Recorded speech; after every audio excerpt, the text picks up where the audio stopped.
Hello everyone. आज की इस क्लास में समाजशास्त्र से संबंधित महत्वपूर्ण प्रश्नों को देखने वाले हैं। क्लास शुरू हो इससे पहले आप सभी इस वीडियो को ज्यादा से ज्यादा लोगों के साथ शेयर जरूर कर दीजिए। एक इन्फॉर्मेशन है, समाजशास्त्र से संबंधित सभी परीक्षाओं के लिए यहाँ पर प्रैक्टिस सेट एंड सोशियोलॉजी के नोट्स पीडीएफ फॉर्मेट में प्रोवाइड कराए जा रहे हैं। यहाँ पर एक व्हाट्सएप नंबर दिया गया है, नंबर है 790-555-3851। इससे जुड़ी हुई कोई भी जानकारी चाहते हैं तो दिए गए व्हाट्सएप नंबर पर आप मैसेज करके पूछ सकते हैं। इसके अलावा हायर एग्जाम के फर्स्ट पेपर जीएस के प्रैक्टिस सेट की बात की जाए तो इसमें प्रश्नों की संख्या 1000 से ज्यादा आपको देखने को मिलेगी, जिसका प्राइस पहले 199 था, जिसे कम करके 149 कर दिया गया है। इसके अलावा बात की जाए एमपी असिस्टेंट प्रोफेसर एग्जाम के लिए प्रैक्टिस सेट के फर्स्ट पेपर जो जीएस का प्रैक्टिस सेट है, इसमें टोटल जो प्रैक्टिस सेट देखने को आपको मिलेंगे वो 15 देखने को मिलेंगे। प्रश्नों की संख्या की बात की जाए तो 750 आपको इसमें प्रश्न मिल जाएंगे और इसका जो प्राइस है 120 रुपए है। राजस्थान असिस्टेंट प्रोफेसर का जो जीएस पेपर है उसका प्रैक्टिस सेट भी आ गया है। यहाँ पर कोई भी जानकारी से जुड़ी हुई चाहते हैं तो दिए गए व्हाट्सएप नंबर पर आप मैसेज करके पूछ सकते हैं। बस थोड़ी ही देर में क्लास शुरू होने वाली है। आप सभी इस वीडियो को ज्यादा से ज्यादा लोगों के साथ शेयर जरूर कर दीजिए। 420 तक करा दिया गया था, 420 टोटल प्रश्न हो गए थे। बाकी के 30 प्रश्न आज इस क्लास में कराए जाएंगे।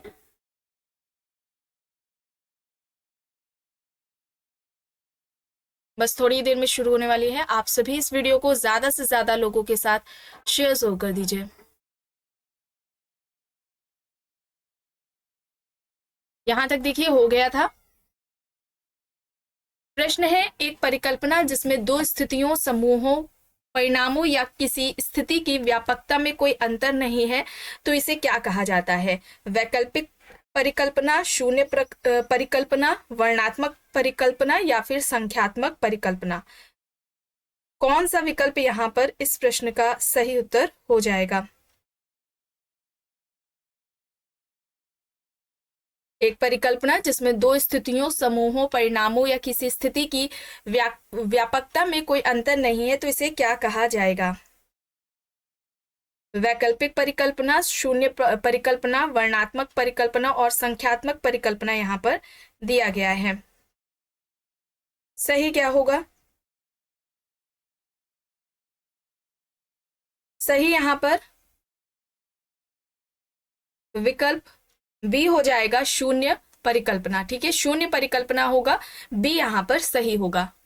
प्रश्न है, निम्न में से यह किसने कहा है कि भारत में समाजशास्त्र भारत विद्या और समाजशास्त्र के संगम पर खड़ा है और भारतीय समाज की समझ के लिए आवश्यक पूर्व शर्त सही प्रकार के मिश्रण के रूप में है? विकल्प यहाँ पर देख लीजिए, ल्यूडियोमो, GS Ghurye, TP Mukherjee, A K. Saran यहाँ पर दिया गया है। इनमें से किसके द्वारा ये बात कही गई है कि भारत में समाजशास्त्र भारत विद्या और समाजशास्त्र के संगम पर खड़ा है और भारतीय समाज की समझ के लिए आवश्यक पूर्व शर्त सही प्रकार के मिश्रण के रूप में है? यहाँ पर ये कहना किसके द्वारा ये बात कही गई है? ये बात कही गई है ल्यूडियोमो के द्वारा। यहाँ पर ऑप्शन ए हो जाएगा सही। ठीक है, ऑप्शन ए यहाँ पर इस प्रश्न का सही उत्तर हो जाएगा। प्रश्न है, किसने व्यक्ति और समाज के बीच होने वाली अंतरक्रिया में परिवर्तन को सामाजिक परिवर्तन कहा? वॉनविस, वेबर, पार्सन्स, कूले यहाँ पर विकल्प दिए गए हैं। व्यक्ति और समाज के बीच में जो अंतरक्रियाएं होती हैं, जब उन अंतरक्रियाओं में परिवर्तन हमें देखने को मिलेगा तो ऐसा परिवर्तन सामाजिक परिवर्तन कहा जाएगा। यह किसके द्वारा कहा गया है? सामाजिक परिवर्तन को, सोशल चेंज को इस तरीके से किसने परिभाषित किया है? एंड सोशल चेंज इस टॉपिक को कंप्लीट कराया जा चुका है। यहाँ पर क्या होगा? पार्सन्स होगा। विकल्प सी यहाँ पर इस प्रश्न का सही उत्तर हो जाएगा। प्रश्न है, निम्न में से कौन सा सही है? ये देखते हैं। टाइलर के अनुसार संस्कृति व समग्र जटिलता है जिसमें ज्ञान, विश्वास, कला, आचार, कानून और ऐसी ही अन्य क्षमताओं एवं आदतों का समावेश है जो मनुष्य समाज का एक सदस्य होने के नाते प्राप्त करता है। हर्शकोविट्स के अनुसार संस्कृति को पर्यावरण का मानव निर्मित भाग कहा है।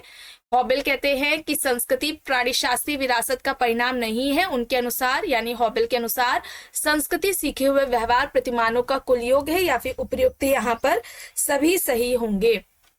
सही बताना है। यहाँ पर ये सारे सही हो जाएंगे। विकल्प डी यहाँ पर इस प्रश्न का सही उत्तर हो जाएगा। टाइलर एंड हर्शकोविट्ज की ज्यादातर परीक्षाओं में इनकी संस्कृति से जुड़ी हुई परिभाषाएं पूछी जाती हैं। चलिए आगे देखते हैं। प्रश्न है, मॉर्गन के अनुसार निम्न में से कौन सा परिवार के उद विकास का सही क्रम है? ये कई बार बताया गया है, सही क्रम बताना है। 5 तरह के परिवार की बात की थी। परिवार के उद विकास में जो अवस्थाएं थी वो 5 बताई थी। पहला समृद्ध परिवार है, दूसरा समूह विवाही परिवार है, तीसरा युगल परिवार है, फिर पितृ सत्तात्मक और आखिरी में एक विवाही परिवार आएगा। ठीक है, यहाँ पर सी हो जाएगा सही। सही क्रम में लगाने को आता है तो सही क्रम में आप याद करेंगे। चलिए अब यहाँ पर देखिए, प्रश्न है या कथन है कि भारतीय संस्कृति पश्चिमी संस्कृति से उच्च है, या उदाहरण किसका है? सांस्कृतिक सापेक्षता, नृजातीय केंद्रवाद, पुनः समाजीकरण, या फिर इनमें से कोई भी नहीं। भारतीय संस्कृति पश्चिमी संस्कृति से उच्च है, ये किसके अंतर्गत आएगी? ये किसका उदाहरण है? नृजातीय केंद्रवाद का। और ये जो अवधारणा है नृजातीय केंद्रवाद की, ये किसके द्वारा दी गई है? समनर के द्वारा दी गई है। यहाँ पर क्या होगा? विकल्प बी यहाँ पर इस प्रश्न का सही उत्तर हो जाएगा। प्रश्न है, जीवन के प्रति प्रकृति की कठोरता और संघर्ष में स्त्रियों को पुरुष की तुलना में कमजोर माना गया है। इस अवस्था में बालिका वध के फलस्वरूप बहुपति विवाह का प्रचलन हुआ है, या किसने कहा? गुडे, मैकेवर, पेज, बैकोफेन, जॉनसन यहाँ पर विकल्प दिए गए हैं। सही क्या होगा? जीवन के प्रति प्रकृति की कठोरता और संघर्ष में स्त्रियों को पुरुष की तुलना में कमजोर माना गया और इस अवस्था में बालिका वध के फलस्वरूप बहुपति विवाह का प्रचलन हुआ है, या किसने कहा? बैकोफेन। यहाँ पर विकल्प सी हो जाएगा सही। ठीक है, सी यहाँ पर राइट है।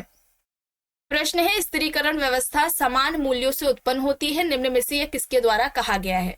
Kingsley Davis, Talcott Parsons, Melvin Tumin, Michael Young यहाँ पर विकल्प है। स्त्रीकरण व्यवस्था समान मूल्यों से उत्पन्न होती है, निम्न में से किसने यह कहा है? यहाँ पर सही हो जाएगा टॉलकेट पार्सन्स। ठीक है, टॉलकेट पार्सन्स हो जाएगा। विकल्प बी यहाँ पर इस प्रश्न का सही उत्तर हो जाएगा। किंग्सले डेविस एंड विल्बर्ट मूर ने सामाजिक स्त्रीकरण का प्रकार्यात्मक सिद्धांत दिया था। ठीक है, प्रकार्यात्मक सिद्धांत दिया था, इनके सिद्धांत की आलोचना ट्यूमैन के द्वारा की गई थी।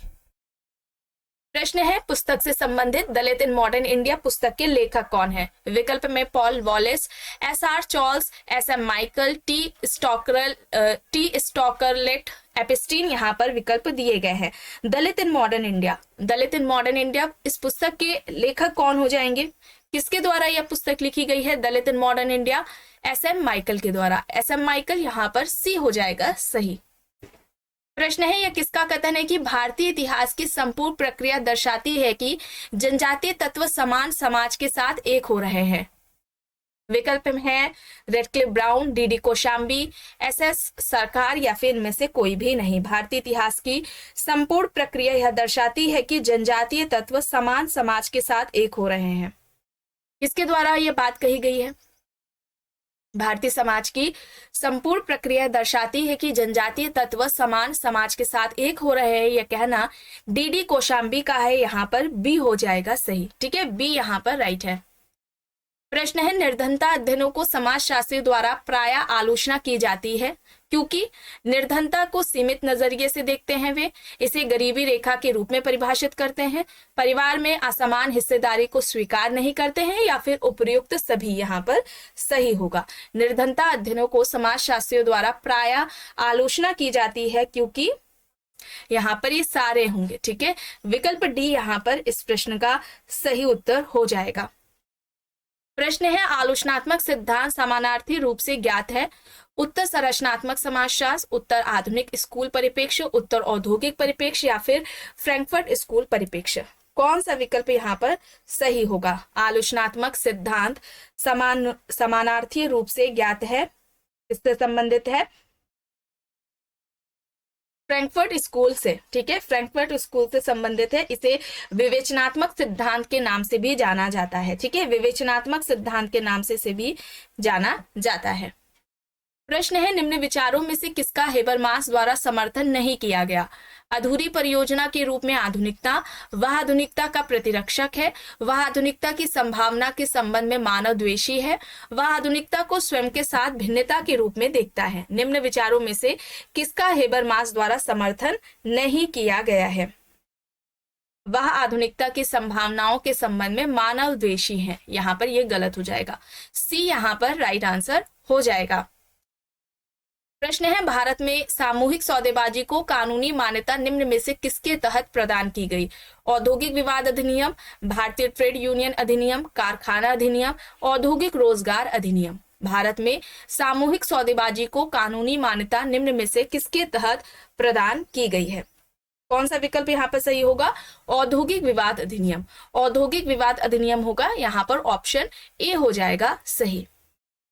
प्रश्न है, औद्योगिक कामगारों की थकान को कम किया जा सकता है। विकल्प देखिए, काम के घंटों को बढ़ा करके, कार्यस्थल पर अनुकूल परिवेश उपलब्ध करा के, ए और बी दोनों, या फिर इनमें से कोई भी नहीं। औद्योगिक कामगारों की थकान को कम किया जा सकता है किसके द्वारा? कार्यस्थल पर अनुकूल परिवेश उपलब्ध करा के। काम के घंटों को बढ़ा करके तो बिल्कुल नहीं करेंगे, है ना। यहाँ पर ऑप्शन बी होगा सही। प्रश्न है, निम्न में से कौन विश्व व्यवस्था सिद्धांत का अंग नहीं है? सर्व प्रमुख देश, परिधि देश, विश्व स्तर देश, अर्ध परिधि देश। विश्व व्यवस्था सिद्धांत का अंग नहीं है। वर्ल्ड सिस्टम थ्योरी की बात हो रही है। यहाँ पर विश्व स्तर देश नहीं होगा, सी यहाँ पर राइट होगा। ठीक है, सी यहाँ पर राइट आंसर हो जाएगा। प्रश्न है, यांत्रिक और साविवी एकता के आधार पर सरल समाज और औद्योगिक समाज में अंतर किसने किया? Parsons, Malinowski, Spencer, Durkheim. यहाँ पर विकल्प दिए गए हैं। यांत्रिक और साविवी एकता के आधार पर सरल समाज और औद्योगिक समाज में अंतर किसके द्वारा किया गया है? किसने अंतर किया है? यांत्रिक एकता और साविवी एकता, दुर्खीम। ठीक है, दुर्खीम के द्वारा किया गया है। यहाँ पर विकल्प डी हो जाएगा सही। ठीक है, विकल्प डी यहाँ पर राइट आंसर है।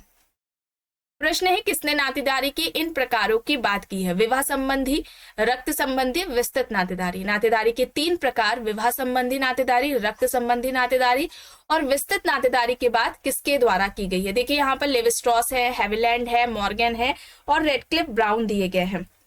कौन सा विकल्प यहाँ पर सही होगा? नातेदारी के इन 3 प्रकारों की बात हैविलैंड के द्वारा की गई है, बी यहाँ पर राइट होगा। अच्छा, रेडक्लिफ ब्राउन ने नातेदारी के कितने प्रकार बताए थे और कौन कौन से, ये आपको कमेंट बॉक्स में बताना है। यहाँ पर क्या होगा? बी होगा सही।